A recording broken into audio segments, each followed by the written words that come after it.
Ashwini தினகரன்ல சேர்த்துருக்கலாம், OPS சேர்த்துருக்கலாம், சசிகலாமா சேர்த்துருக்கலாம். எப்படி அவரோட இவங்கெல்லாம் சேர்த்துருந்தாங்கன்னா ஒட்டுமொத்தமாக நம்ம வெற்றி பெற்றுக்கலாங்க. நீங்க இதை எப்படி பார்க்குறீங்க? அதாவது என்னை பொறுத்தவரையில் எல்லாரும் ஒற்றுமையாக இருந்தால் இந்த திமுக ஆட்சியை நிச்சயமாக அகற்ற முடியும். எனக்கு தேவை எங்களுக்கு தேவை இங்கே நடைபெறுகிற இப்போ பார்த்தீங்கன்னா தெருவில் கூவி விற்கிறாங்க. என்னதை விற்கிறாங்க? ஸ்கூலுக்கு முன்னாடியும் காலேஜுக்கு முன்னாடியும் போதைப் பொருள் விற்பனை நடந்துக்கிட்டே இருக்கு. பாலியல் வன்கொடுமைகள் தொடர்ந்து நடந்துகிட்டே இருக்கு. லாக்அப் டெத்து 24 டெத்து நடந்து முடிஞ்சிருக்கு. அதில் ஒரு டெத்துக்கு மட்டும்தான் சாரின்னு முதலமைச்சர் சொல்லியிருக்கிறாங்க. அது மாதிரி பார்த்தீங்கன்னா வெளிநாட்டுக்கு இன்றைக்கி 4-5 தடவை முதலமைச்சர் போயிட்டாங்க. இப்போ போயிருக்காங்க. போயிட்டு அங்கேருந்து நிறைய ஒப்பந்தம் போட்டதாக சொல்கிறாங்க. நான் ஏற்கனவே அறிக்கை விட்டுருந்தேன்.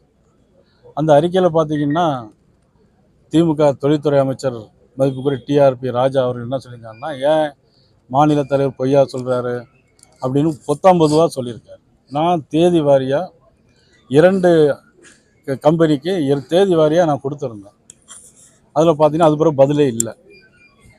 இதெல்லாம் பார்க்கும்போது ஏற்கனவே நீங்கள் வெளிநாடு போயிருக்கீங்க, ஒரு வெள்ளை அறிக்கை தாங்கன்னு கேட்டிருந்தேன். அங்கே தரவே இல்லை இதுவரைக்கும். அதனால் நாட்டில் சொத்து வரி உயர்வு, மின்சார கட்டண உயர்வு, அதாவது சிறு குறு தொழிற்சாலைகள் ஆண்டுதோறும் மின்சார கட்டணம் உயர்த்தியிருக்கிறாங்க.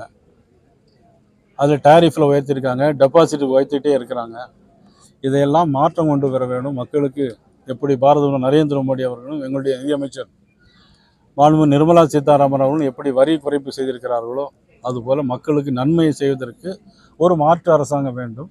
அது எங்களுடைய தேசிய ஜனநாயக கூட்டணியாக இருக்கும் என்பதை தேசிய ஜனநாயக வழங்கியிருக்காங்க. இது இந்த மாதிரி ஒரு சூழ்நிலையில எப்படி நீங்க மறுபடியும் அவங்கள்ட்ட பேச்சுவார்த்தை நடத்த ஏதோ வாய்ப்பு இருக்கா, இல்லை வேற ஏதோ அணிகள் இணைய வாய்ப்பு இருக்கா? அரசியலில் எதுவுமே நிரந்தரமாக இருக்காது. இன்னும் தேர்தலுக்கு பார்த்தீங்கன்னா இன்னும் 7 மாதம் இருக்குது. கடைசி 1 மாதத்தில் கூட நிறைய நிகழ்வு மாற்றங்கள் வரும். அதனால் மாற்றங்கள் வரும். வரும் ஆட்சி மாற்றங்கள் வரும், காட்சி மாற்றங்கள் நடக்கும். நிச்சயமாக நல்லது நடக்கும். 10 நாட்களுக்குள்ள எடப்பாடி பழனிசாமி அவர்கள் எதிர்கட்சிகள் அந்த வெளியே போனவங்களெல்லாம் கூப்பிட்டு பேசலை அப்படின்னா அதற்கான முயற்சியை நான் செய்வேன்னு சொல்லியிருக்காரு. நல்ல விஷயம். எல்லாரும் ஒன்றா சேருங்கிற சொல்கிறது நல்ல விஷயம் தான். நீங்க எடப்பாடி பழனிசாமி அவர்களோடு பேசுறதுக்கு வாய்ப்பு இருக்கா? கூட்டணிக்காக அழைத்து பேசுறாலே கூட்டணி வந்துடும் சொல்லுங்க, கூட்டணி வந்துருக்கு.